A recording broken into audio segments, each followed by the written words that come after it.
হ্যালেলুয়া পর্বত। জায়গাটার নামটা কেমন একটা হলেও তবে এটি মনে রাখার সহজ একটা উপায় আছে।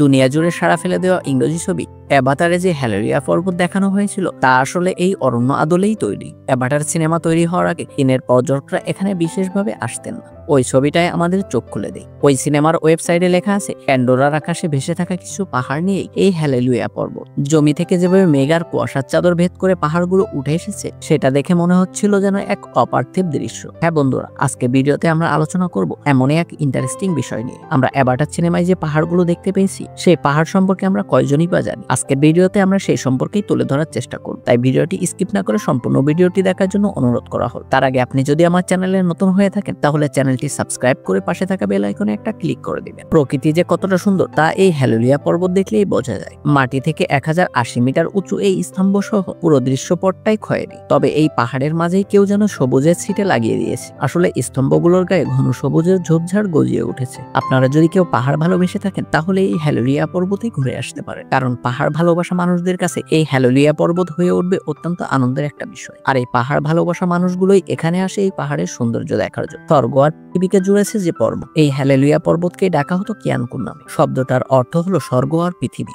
যেন এই প্রস্তর স্তম্ভটা স্বর্গ আর পৃথিবীকে জুড়ে রেখেছে। নামটা বেশ সুন্দর, যেন পৃথিবী থেকে একটা স্তম্ভ আকাশে উঠে গেছে। এই স্তম্ভের নিচের দিকটা সরু আর উপরের দিকটা চওড়া, তবুও লাখ লাখ বছর ধরে দৃঢ় হয়ে দাঁড়িয়ে আছে এটি। জাতীয় উদ্যানটা এরকম 3000-এরও বেশি প্রস্তর স্তম্ভ আর খাসকাটা পাহাড়ের চূড়ায় ছড়িয়ে ছিটিয়ে আছে। কঠিন পাথরের মধ্য দিয়ে এক নাগাড়ে জলস্রোত বয়ে যাওয়ার ফলে ভূমি ক্ষয় হয়ে এগুলোর সৃষ্টি হয়েছে। পুরো জাতীয় এলাকাটা খুব বেশি বড় না, মাত্র 48 বর্গমিটারের থেকে একটু বেশি। সেটা আবার ছোট ছোট অঞ্চলে ভাগ করা হয়েছে, যাতে গুরুত্বপূর্ণ স্থানগুলো কয়েকদিনের মধ্যেই দেখে ফেলা যায়। যে জায়গাগুলো থেকে দৃশ্যগুলো অসামান্য লাগে তার মধ্যে উল্লেখযোগ্য হলো ইয়নজিয়াজা, পিয়ানজি পর্বত আর ইয়োলো স্টোন ভিলেজ। এই জায়গাগুলোর দিকেই সবার নজর থাকে। পর্যটকদের শারীরিক শক্তি আর দক্ষতা অনুযায়ী এই অঞ্চলে বেশ কয়েকটা হাইকিং রুট আছে। কেবল রোপওয়ে আর পাহাড়ে চড়ার জন্য একটা লিপও আছে, যারা আরামে ঘুরে বেড়াতে চান শুধুমাত্র তাদের জন্য। পাহাড়ের গায়ে বসানো দা বাইলিং এলিভেটর 2 মিনিটেরও কম সময়ের মধ্যে একটানে পর্যটকদের 326 মিটার উপরে তুলে ফেলে। এই পাহাড়ে চড়ার লিফট বা বাইলিং এলিভেটর একসঙ্গে 50 জন মানুষকে হুশ করে 326 মিটার উঁচুতে চড়িয়ে দেয় 2 মিনিটের কম সময়ের মধ্যে। পর্যটন মৌসুমে এই লিফটে চড়ার জন্য বিশাল লম্বা লাইন পড়ে যায়, কয়েক ঘন্টা অপেক্ষা করে থাকেন মানুষজন। সুতরাং বোঝা যায় ইউরোপ বা উত্তর আমেরিকার হাইকিং এর থেকে চীনের হাইকিং কতটা আলাদা হতে পারে।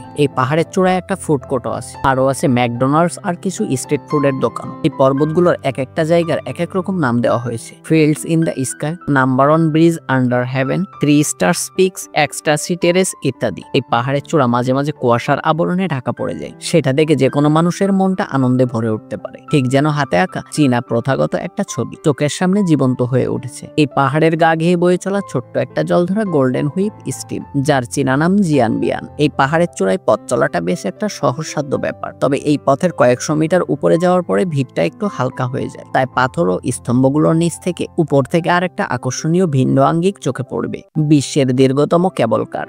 জাতীয় উদ্যানের ভেতরে যেমন লিফট আছে পাহাড়ে চড়ার জন্য, তেমনি হ্যালেলুয়া পাহাড়ের উপর থেকে নিচে নামার জন্য আছে একটা কেবল কার।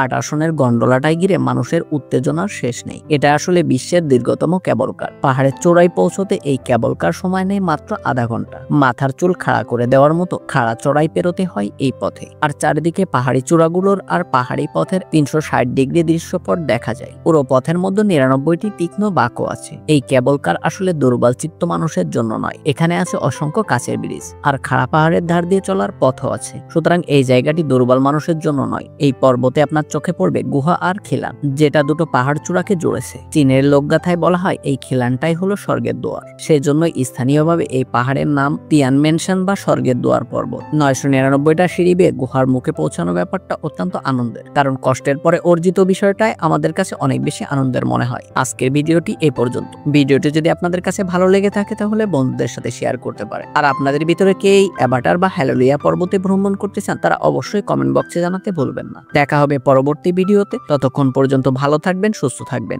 ধন্যবাদ সবাইকে।